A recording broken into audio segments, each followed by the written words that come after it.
நல்ல தகப்பனே, இந்த அருமையான இந்த நாளிலும் கூட ஆண்டவரே அப்பா, உம்மை துதிக்கிறோம், உம்மை ஸ்தோத்தரிக்கிறோம். நீர் இன்றைக்கு கொடுத்திருக்கிற வார்த்தையாவது லூக்கா 24ஆம் அதிகாரம் 28வது வசனம். தாங்கள் போகிற கிராமத்துக்கு சமீபமானார்கள். அப்பொழுது அவர் அப்புறம் போகிறவர் போல காண்பித்தார் என்ற இந்த வசனத்தின்படி ஆண்டவரே அப்பா, இந்த நாளிலும் கூட ஆண்டவரே, நாங்கள் ஆண்டவரே அப்பா, உமக்காக ஆண்டவரே அப்பா, ஆண்டவர் எழும்பி பிரகாசிக்கிற ஒரு ஒளியா இருக்கும்படி எந்த பட்டணத்திற்காக நாங்கள் ஜபிக்க வேண்டும், எந்த தேசத்திற்காக நாங்கள் ஜபிக்க வேண்டும், ஒவ்வொரு பட்டணங்களிலே நடக்கிற காரியங்கள் எல்லாவற்றையும் உம்முடைய கரத்தில நாங்கள் ஒப்பு கொடுத்து ஆண்டவரே ஜபிக்கும்படியாக, ஆண்டவரே திறப்பில நிற்கும்படியாக, ஆண்டவரே அப்பா, நீர் எங்களுக்கு ஆண்டவரே அந்த பாரத்தை கொடுக்கும்படியாக ஆண்டவரே இந்த காலை நேரத்திலே நாங்கள் ஜபிக்கிறோம். ஏனெனில் ஆண்டவரே அப்பா, ஆண்டவரே, ஒரு மகனுக்கு ஆண்டவரே, ஒரு தாய் தகப்பனுக்கு பிள்ளைகள் இருந்தார்கள் ஆண்டவரே. அந்த பட்டணத்திலும் ஆண்டவரே அநேகருக்கு பிள்ளைகள் எல்லாம் இருந்தார்கள் ஆண்டவரே.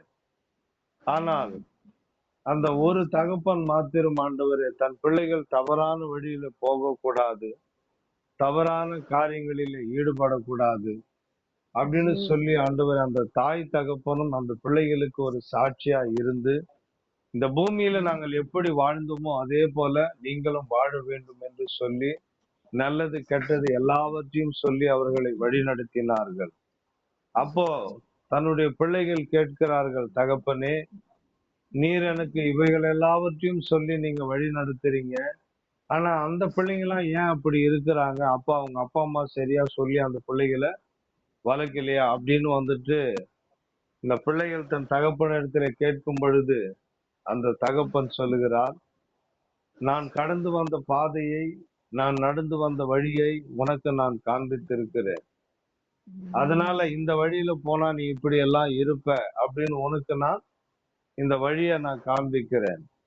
ஆனால் அந்த பிள்ளைகளுக்கோ அவர்கள் என்ன வழியை காண்பித்தார்களோ அந்த வழியில இருக்கிறார்கள் என்று சொல்லும் பொழுது, ஆண்டவரே அப்பா, அந்த பிள்ளைகள் எல்லாம் கண்ணீர் விட்டு அழுதார்கள்.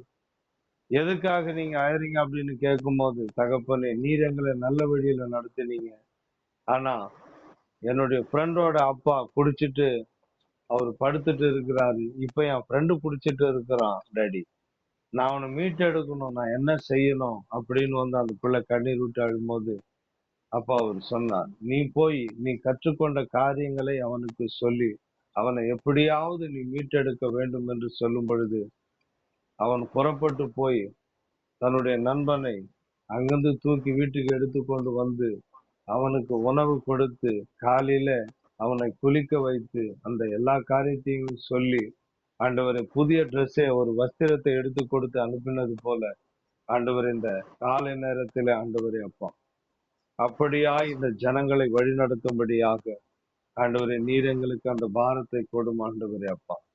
ஆண்டவரே எங்களுக்குள்ள ஆண்டவரே அப்பா உம்முடைய அந்த வார்த்தை வரும்படியாக, ஆண்டவரே இந்த ஜனங்களை வழி நடத்தும்படியாக ஒரு மெய்ப்பனாக, ஒரு சுவிசேஷகனாக, ஆண்டவர் ஒரு அப்போஸ்தலனாக, ஆண்டவரே ஒரு போதகராக, ஒரு தீர்க்கதரிசியாக நீர் எங்களை இந்த கால நேரத்திலே ஆசீர்வதிக்கும்படி இயேசுவின் உயிருள்ள நாமத்தினால் ஜெபிக்கிறோம் எங்கள் ஜீவனுள்ள நல்ல பிதாவே. ஆமென், ஆமென், ஆமென்.